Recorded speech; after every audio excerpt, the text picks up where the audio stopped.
sorot isu maladministrasi dan pengaduan masyarakat.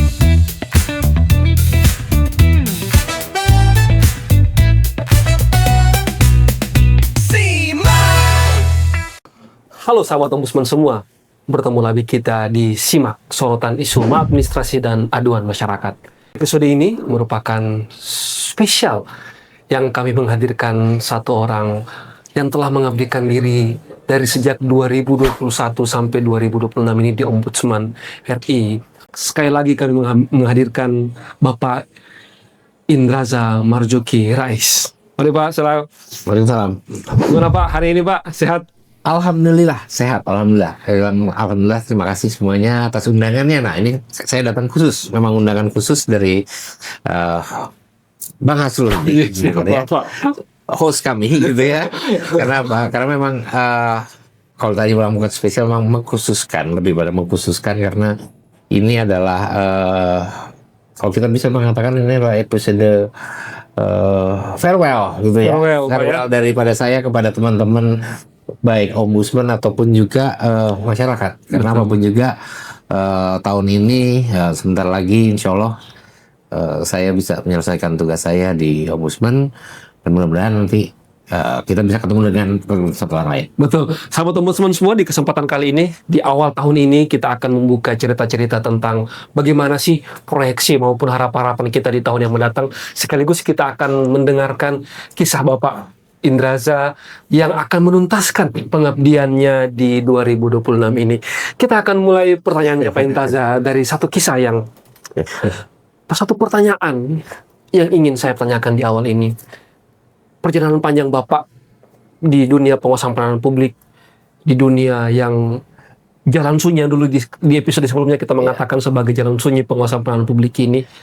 Saya penasaran, ada enggak satu hal yang baru Bapak sadari setelah Bapak mengabdikan diri di Ombudsman dalam 5 tahun belakangan ini? Ya, terima kasih. Pertanyaan yang cukup menohok juga gitu ya. Kenapa? Karena ternyata dengan, kalau kita bercerita episode lalu saya menceritakan pengalaman pekerjaan saya. Ketika saya masuk Ombudsman ternyata ada satu hal yang bukan satu hal, malah banyak hal yang ternyata hal yang baru untuk saya. Walaupun saya sebagai pimpinan ternyata masih menemukan banyak hal-hal yang baru. Kalau kita berbicara masalah terkait dengan pelayanan publik ini, jadi ternyata pelayanan publik itu tidak semata-mata hanya standar yang ditetapkan secara nasional ataupun aturan yang itu. Karena ternyata pelayanan publik itu artinya sebenarnya pelayanan kepada kehidupan di satu daerah. Nah, padahal kita tahu karakter setiap daerah itu bermacam-macam, sehingga harus ada satu hal yang wise atau kebijakan daripada si tugas atau orang-orang yang bertanggung jawab menyediakan pelayanan publik untuk bagaimana sebenarnya tujuannya memenuhi kebutuhan daripada pengguna. Kadang-kadang aturan tidak bisa mengcover semua kebutuhan. Nah, jadi disitulah. Nah, kembali lagi, ketika saya masuk Ombudsman, saya baru tahu bahwa Ombudsman itu awalnya saya berpikir ada Ombudsman, oke, ini ada aturan, kita tegakkan, selesai. Tapi ternyata tidak, karena kadang-kadang memang ada hal yang memang kita harus di atas aturan, di atas hukum. Artinya ada norma. Nah, kalau ditanya kan memang ternyata Ombudsman adalah base-nya adalah human right atau kemanusiaan ya, hak asasi manusia. Jadi karena itu, jadi Ombudsman itu buat saya ternyata 5 tahun saya baru tahu bahwa Ombudsman bukan hanya menyelesaikan laporan. Sebetulnya kalau tanya kalimat besarnya adalah bagaimana Ombudsman mendorong pelayanan publik bisa memanusiakan manusia. Nah itu dia sebetulnya. Balik lagi, memanusiakan manusia. Pelayanan publik yang memanusiakan manusia. Iya, karena kadang-kadang kita dengan semua kompleksitas. Iya, dengan segala macam tantangan. Nah itu yang salah satunya. Yang kedua adalah kearifan lokal itu ternyata salah satu hal yang memang unsur yang penting yang mungkin ini sebagai, ya ini karena udah di akhirnya saya bisa bercerita kepada pemirsa juga mungkin didengar juga oleh pemerintah pusat bahwa peraturan kadang-kadang tidak bisa dilihat dari kacamata pusat atau kacamata Jakarta. Okay. Nah, Jakarta sentrik begitu ya. Jakarta sentris itu tidak bisa. Jadi harus memang ada perpanjangan baik tangan ataupun mata mereka untuk bisa melihat kondisi yang ada. Emang dengan semua perangkat yang sudah punya ini belum cukup? Hanya itu ya, kembali lagi karena kadang-kadang mereka tuh kan cuma based on administrasi ya, berdasarkan administrasi, artinya laporan, foto. Tapi kan kalau tidak mereka terjun ke lapangan. Nah, sebagai contoh ya, ketika saya kan di substansi pendidikan, ketika melakukan ada kebijakan SPMB yang baru atau PPDB yang lama. Jadi ternyata aturan mengatakan zonasi, kalau nggak turun ke lapangan, mereka nggak tahu tantangan geografinya kan. Benar-benar. Ya kalau dipakai dengan aturan yang pusat, ya Jarak, hanya segala radius, macam. ya. Radius. Lalu kedua, harus dilakukan secara online. Oke. Padahal kita tahu literasi digital kita masih lemah. Tidak semua masyarakat memahami cara menggunakan gadget untuk pendaftaran, sehingga banyak di daerah-daerah yang infrastruktur telekomunikasinya masih kurang, itu terkendala. Tapi kalau kita cuma berpatokan pada aturan harus melalui jalur online, selesai itu kan nggak ada. Jadi apa yang terlihat ideal di Jakarta Belum tentu ideal di daerah. Nah, perlu ada wisdom daripada si penyelenggara pelayanan publik di daerah untuk bisa. Jadi soul-nya itu tujuan dan nyawa daripada aturan itu harus dipahami dan dia harus bisa mempertahankan sesuai dengan kondisi yang ada. Oke. Nah, itu yang akhirnya saya pelajari.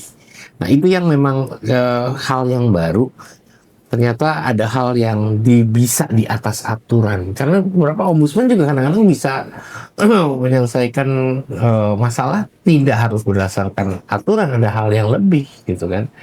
Misalnya Tapi bagaimana meyakinkan birokrasi agar kita bisa mengubah tanpa, bukan juga mengabaikan ya, tapi berada di atas norma-norma yang tertulis ini. Nah, itulah kenapa yang namanya ombudsman itu adalah magistratur of influence. Dia bukan magistratur of sanction. Jadi kita juga tidak punya kekuatan untuk bisa menekan secara hukum, secara aturan. Bagaimana kita membujuk? Nah, kalau ditanya istilahnya saya, kasarnya adalah ombudsman itu harusnya pakai taktik merangkul copet. Kasarnya. Merangkul Copet. Nah, mana itu? Jadi saya bukan mengatakan itu. Jadi artinya kita tahu bahwa ada instansi yang buruk. Kalau itu dengan copet, ya dia kerjaannya mencopet kan. Mencopet nih ya. Ya, Dalam tanda kutip ya. Ya, akhirnya kita rangkul, jangan digebukin gitu. Oke. Dibujuk, dikasih tahu jangan mencopet gitu. Nah, itulah fungsinya. Itu tantangan ombudsman adalah di Indonesia terutama adalah bagaimana bisa merangkul dan membujuk. Memang kita tahu tantangan di sini adalah karena budaya patuh hukum, sadar hukum, ya penghormatan pada aturan, itu memang kita masih kalah lah kalau kita berbicara membandingkan negara-negara maju di Eropa ya, apalagi negara-negara Skandinavia. Nah, itu yang tantangan semua dan balik lagi, itu bukan hanya tantangan ombudsman sebetulnya.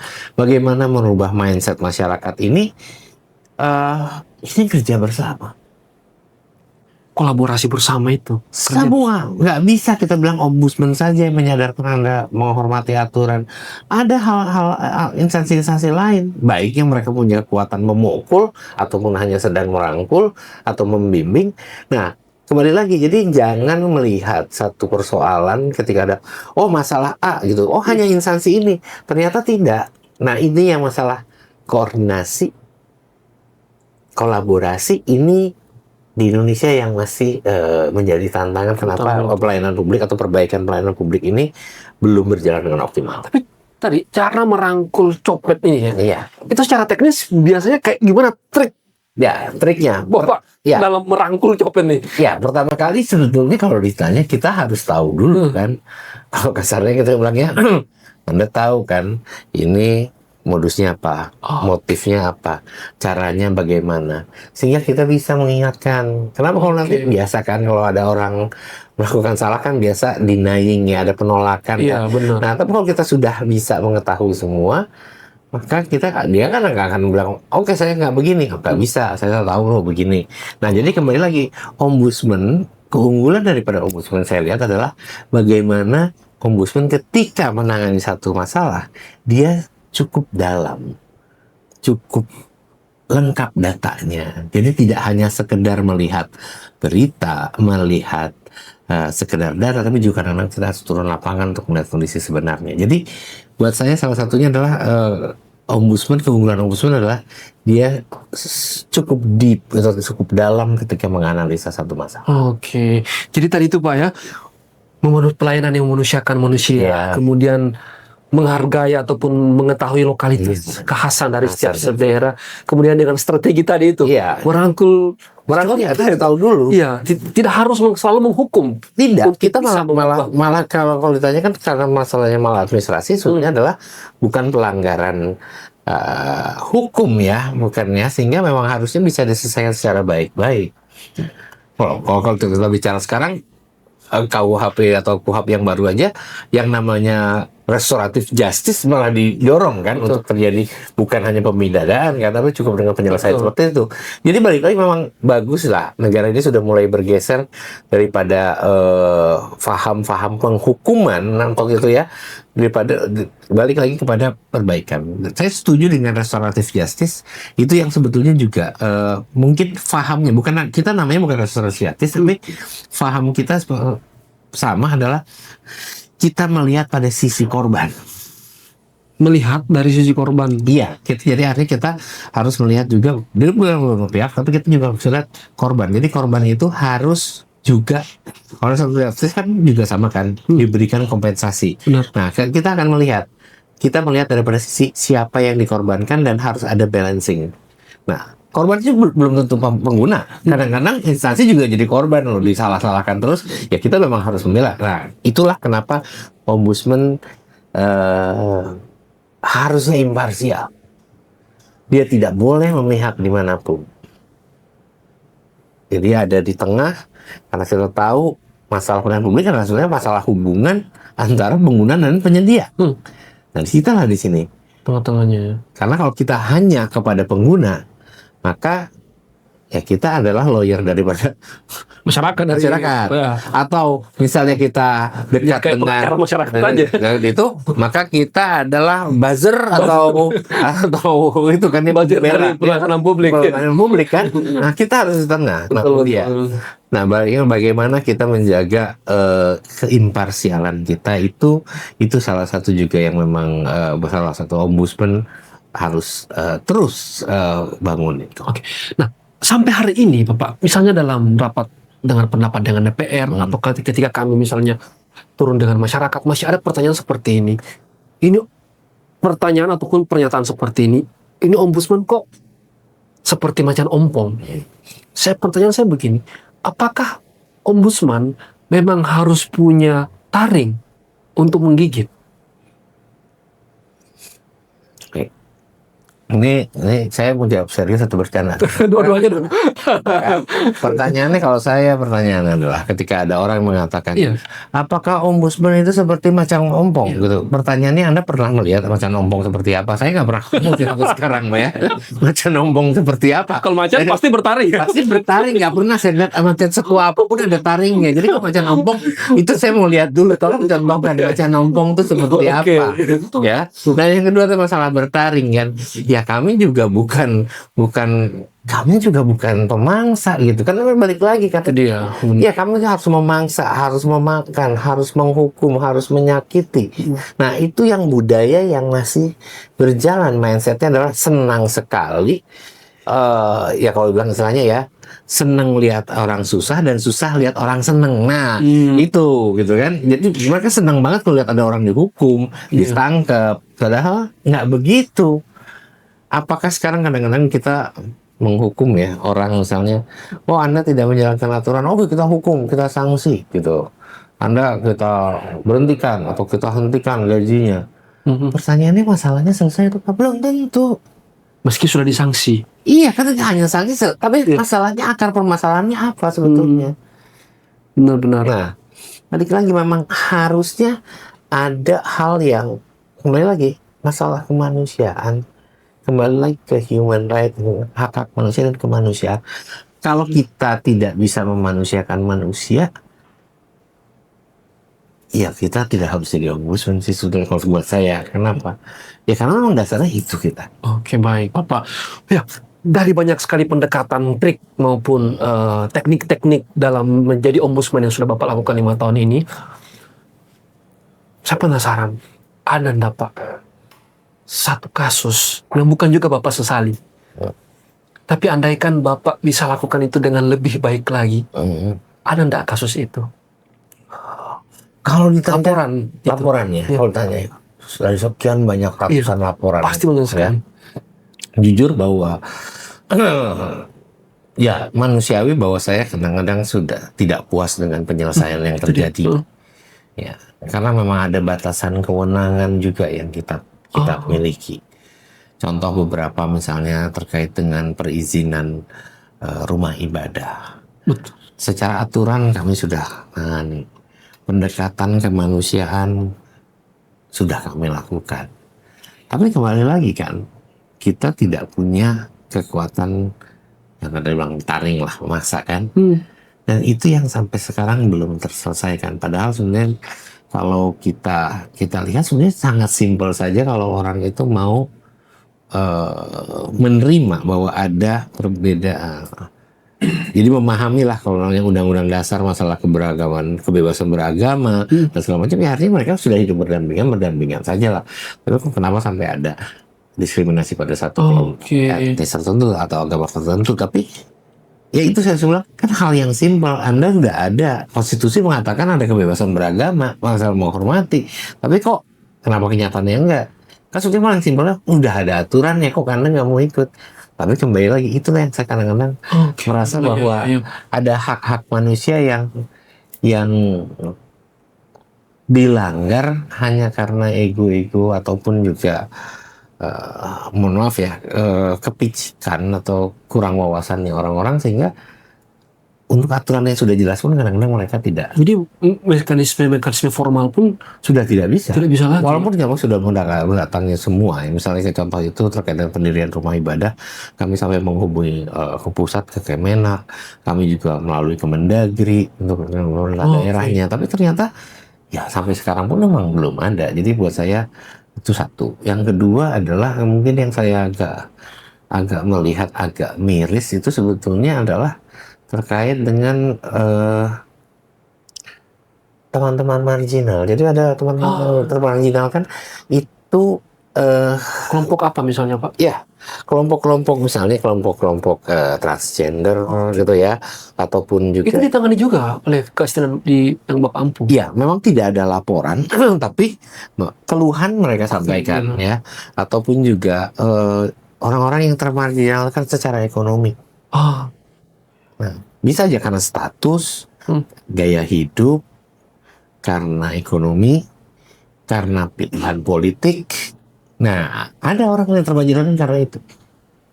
Contoh gitu kan, kalau yang termarginalkan status atau pilihan gaya hidup ya, teman-teman transgender. Iya. Ternyata mereka masih dianggap suatu kelompok yang memang harus dihilangkan. Betul, negara kita tidak mengakui namanya LGBTQ gitu ya. Tapi kembali lagi itu ada. Secara sosiologis ada. Ada, secara fisik ada. Kita tidak mengamini gitu ya, tapi kita memahami bahwa itu ada. Dan dia juga manusia yang mempunyai hak mendapatkan pelayanan publik. Misalnya pendidikan, kesehatan, bantuan sosial. Nah, itu yang andaikan Bapak bisa lebih baik lagi ya. Iya, saya bisa lebih lapor seperti itu ya. Ya apalagi. Betul. Tapi memang dalam posisi saya akan jadi juga memang bukan saya menjaga, tapi saya juga tetap harus menjaga bagaimana ombudsman kewibawaannya dan marwahnya itu tidak ternoda dengan niatan-niatan, dengan pemikiran. Karena kan semua orang punya pemikiran, termasuk saya. Bayangkan kalau tiba-tiba saya cukup keras melakukan tekanan, misalnya terkait dengan isu rumah ibadah. Apakah nanti cerminnya bukan nama saya, nama lembaga kan kadang-kadang kan? Karena memang tadi itu sangat sensitif ini. Sensitif kan untuk masalah masyarakat. Nah, sebagai contoh mungkin yang agak Ini saya ngomong secara pribadi ya. Saya pribadi, misalnya contoh terkait dengan ada yang orang mengajukan uji ke MK terkait pernikahan beda agama. Oh, barusan ini kan. Ya, Betul. barusan ini terjadi kan. Nah, ketika kalau kita langsung menangkap, oh gila nih orang nih, kok mau gitu ya. Ya. Padahal kalau kita bisa memahami, gitu ya, menanya, ternyata yang dia permasalahkan itu bukan prinsip agamanya, Tapi administrasi pencatatannya. Dia bilang, karena tidak diakuinya pencatatan pernikahan. Bukan karena saya boleh pilih agama. Ini bukan minta itu. Tapi semua publik mengatakan, wah hebat Leo akan melawan agama. No, dia bilang. Nah, disitulah sebetulnya ombudsman bisa memahami kalau dia bisa mendalami. Itu balik lagi. Iya. Kita mendalami dulu kan. Nah, Betul. pelajari dulu. Nah, itu sebenarnya punya perspektif yang beragam dulu ini. beragam dulu, harus lengkap dulu. Lengkap dulu data dan Jangan perspektifnya. cuma kita melihat satu sisi Betul. langsung kita bicara, satu sisi kita bicara. Nggak boleh. Jadi ombudsman itu harus lebih punya wise, wisdom, dan yang dalam gitu, memahami pemahaman dulu. Dan kita juga bukan menjadi manusia yang lebih hebat daripada yang lain. Nah, kadang-kadang kan ada yang lupa ya bahwa merasa bahwa dengan ilmu sekolah, gelar pendidikan, itu merasa saya sudah hafal, saya sudah tahu semua. Ini kehidupan itu adalah sekolah yang nggak pernah berhenti sampai kita mati. Ya, jadi tidak semua orang itu. Pertanyaannya saya, apakah Anda pernah punya ijazah kehidupan kalau Anda merasa lebih hebat? Ya enggak lah. Ya. Kalaupun Anda nanti ketika meninggal ijazahnya bentuknya nisan gitu kan, itu ijazah kamu di dunia ini kan. Nah, tapi kan ya itu lagi. Ombudsman saya berharap bahwa tidak berubah, bahwa kita tetap stay full, stay hungry, tetap merasa lapar untuk cari tahu, dan kita merasa tetap tidak pintar, kita bodoh, karena masalah terutama nggak bilang kehidupan, masalah kemanusiaan itu perlu disikapi bukan hanya sekedar karena ilmu, pengetahuan, teori, aturan, tapi juga maksimal bagaimana empati kita bisa. Disitulah tantangan menjadi ombudsman. Oke, mantap.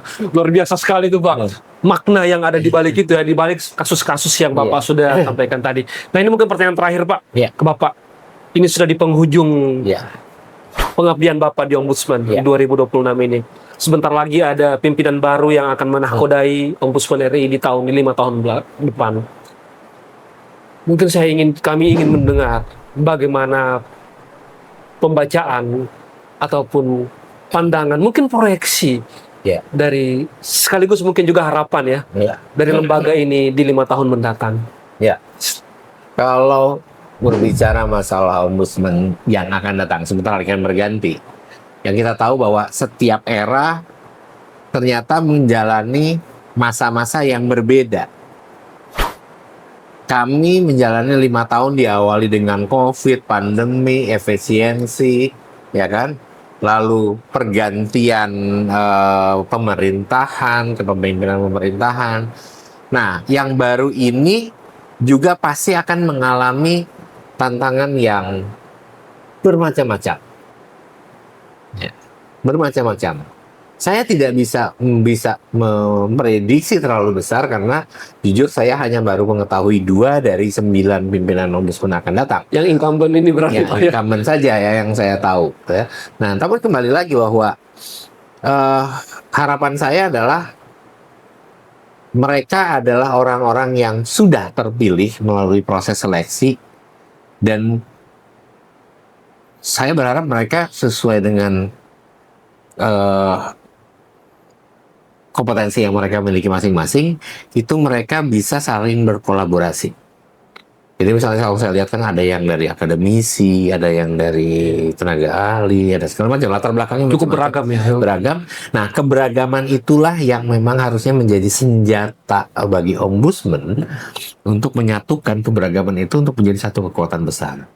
Jadi bukan menjadi 9 mata angin kalau saya bilang kan, dia maksudnya harusnya satu kekuatan ya yang bisa digabungkan menjadi kekuatan besar.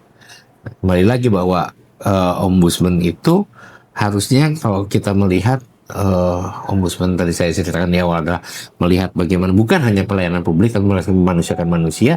Nah, saya percaya bahwa harusnya idealnya adalah begitu. Mereka bisa menuju ke hal yang seperti itu.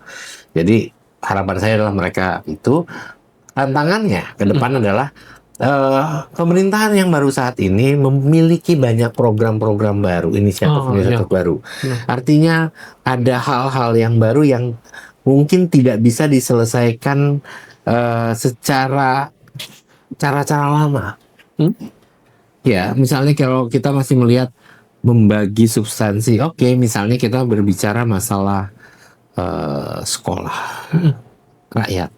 Ternyata sekolah rakyat itu dipegang oleh Kementerian Sosial. Padahal ini ngomongnya pendidikan. Nah, artinya kita memang harus melihat pada lebih komprehensif, ya. Jadi tidak bisa parsial. Tidak lagi parsial per sektor-sektor lagi ya. Nggak bisa.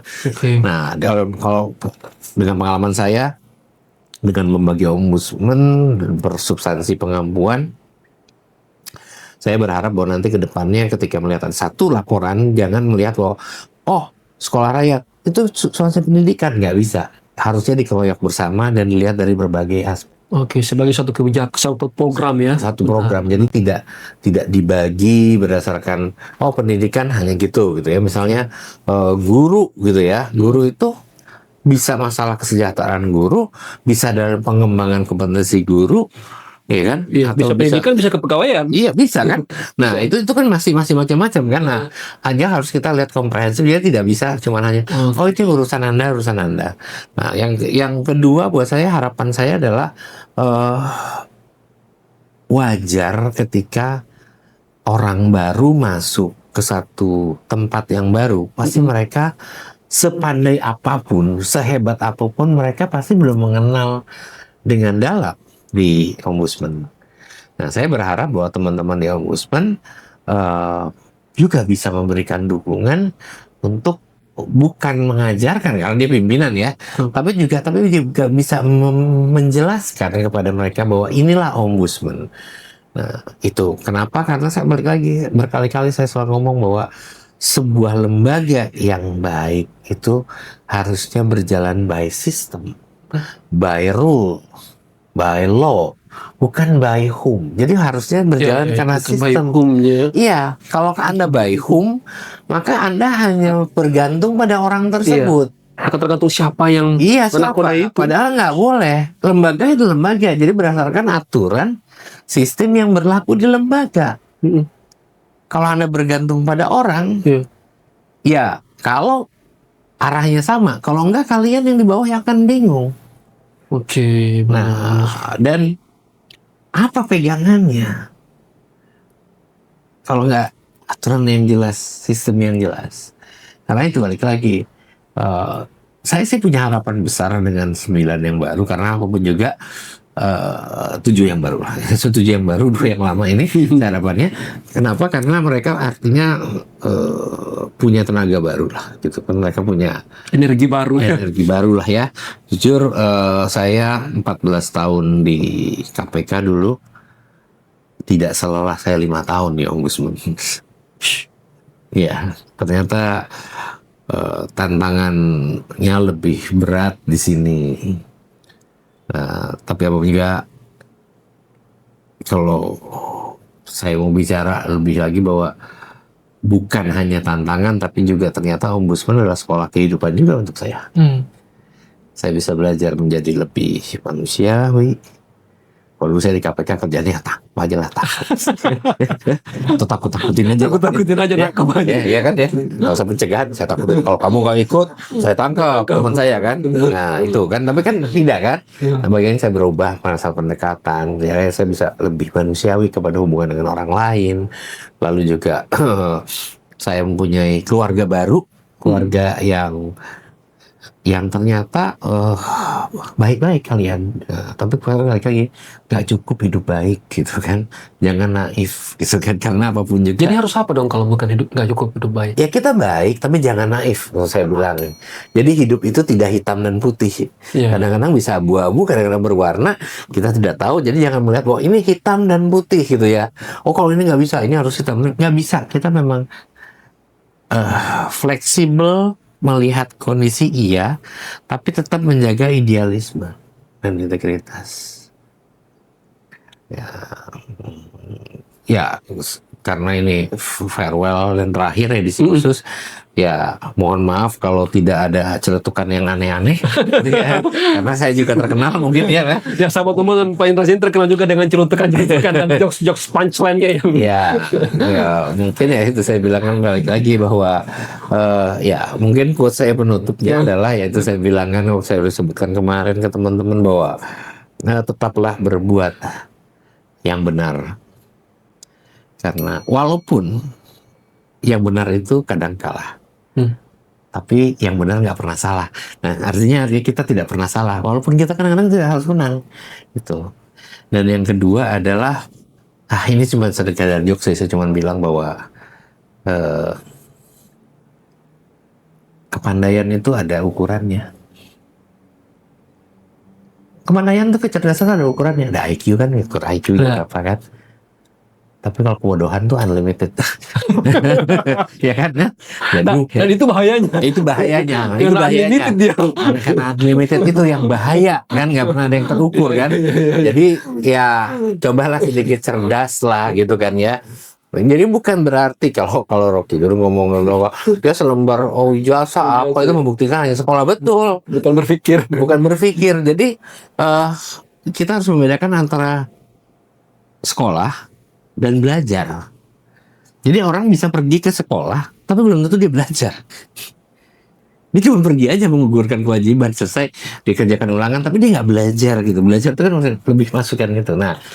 Nah, jadi artinya teman-teman itu juga please jangan hanya bekerja saja, ya. Atau mungkin juga masyarakat yang melihatkan bahwa dalam kehidupan itu jangan kita hanya mengerjakan itu saja tanpa mempelajari dalamnya, karena kita nggak tahu ternyata apa yang kita lebih dalam mempelajari dalam satu apapun tindakan kita itu kadang-kadang menjadi ilmu dan kadang-kadang langsung menjadi kayak panduan buat kita melakukan langkah-langkah berikutnya lainnya. Ya karena itu kan ada masalah logika berpikir. Betul. Jadi yang terakhir itu kan masalah kita ngomong logika kan, saya bilang itu logika dan etika. Saya bilang bicara itu masalah logika dan etika itu buat saya itu ibarat deodoran. Ya kan, logika dan etika itu ibarat deodoran. Untuk orang yang tidak memakai atau lupa memakai, dia tidak merasa dirinya bau kan. Tapi yang terganggu orang lain. Jadi kalau ada orang yang tidak memakai logika dan etika, maka yang terganggu adalah orang lain. Jadi tolong Jadi sama teman-teman semua, salah satu hal yang tidak kami lupakan dari Pak Indra adalah analoginya seperti tadi. Ya, oke Pak Indra, saya terima kasih. Mungkin saya kira mungkin masih kalau kita kalau pertanyaan saya tentang cerita tentu tidak akan habis dengan apa yang sudah Bapak lakukan, sudah Bapak abdikan di 5 tahun terakhir ini. Mungkin juga di kesempatan kali ini kami selaku insan ombudsman di perwakilan Sulsel mungkin dan insan ombudsman secara umum juga menyampaikan terima kasih sebesar-besarnya Bapak atas semua kebaikan, atas semua arahan, pelajaran, termasuk jokes-jokes yang memaksa kami untuk berpikir begitu dari Bapak di sepanjang perjalanan 5 tahun ini. Tentu banyak sekali juga kekurangan-kekurangan dari kami semua, dan saya kira dengan edisi khusus ini kita bisa menuntaskan kerja-kerja itu semua Bapak. Sekali lagi Bapak, terima kasih, sehat-sehat semua untuk Bapak, sekeluarga, dan semoga kita bertemu lagi di kesempatan-kesempatan baik Bapak. Amin. Selain di Ombudsman tentu saja, maupun di Ombudsman. Amin. Baik, terima kasih sahabat Ombudsman semua yang sudah membersamai kita juga sampai di edisi podcast Simak khusus hari ini bersama Pak Indra sama Suki Rais. Dan sekali lagi terus dukung kami untuk menyebarkan informasi dan kabar-kabar tentang Ombudsman.